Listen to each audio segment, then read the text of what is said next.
Hi friends. ஒரு காமெடியான ஒரு என்ன சொல்கிறது காமெடியான ஒரு ஒரு வார்த்தைகள் சொல்கிறேன். அது என்னென்னா, நாங்களாம் சின்ன பிள்ளையா இருக்கும்போது நத்தைன்னு சொல்லுவாங்கள்ல, அந்த நத்தையை வந்து போகும்பொழுது என்ன சொல்லுவாங்கன்னா, பெரியவங்கலாம் எங்களை மாதிரி சின்ன பிள்ளைங்கள்ட்ட சொல்லுவாங்க, நத்தை வந்து பாம்புக்கு தண்ணி கொண்டு போகுது அப்படின்னு. அது மாதிரி நிறைய விஷயங்கள் நான் சின்ன பிள்ளையா இருக்கும்பொழுது காமெடியான வார்த்தைகள்லாம் யூஸ் பண்ணி விளையாடுவோம். நத்தை வந்து பாம்புக்கு தண்ணி கொண்டு போகுது அப்படின்னு சொல்லுவோம். அதுக்கப்புறம் பாம்பு வந்து தோலை உரித்து போட்டிருக்கிறது வந்து பாம்பு சட்டைன்னு சொல்லுவோம். இதெல்லாம் வந்து ஒரு நமக்கு வந்து அப்போ வந்து நம்ம அப்போல்லாம் படிக்காமல் சும்மா சின்ன பிள்ளைங்களாம் படிப்போம் தான்.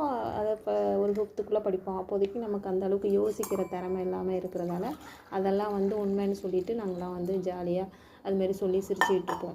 இதுமாரி உங்களோட எக்ஸ்பீரியன்ஸ் இருந்துச்சுன்னா சொல்லுங்கள் கமெண்ட்.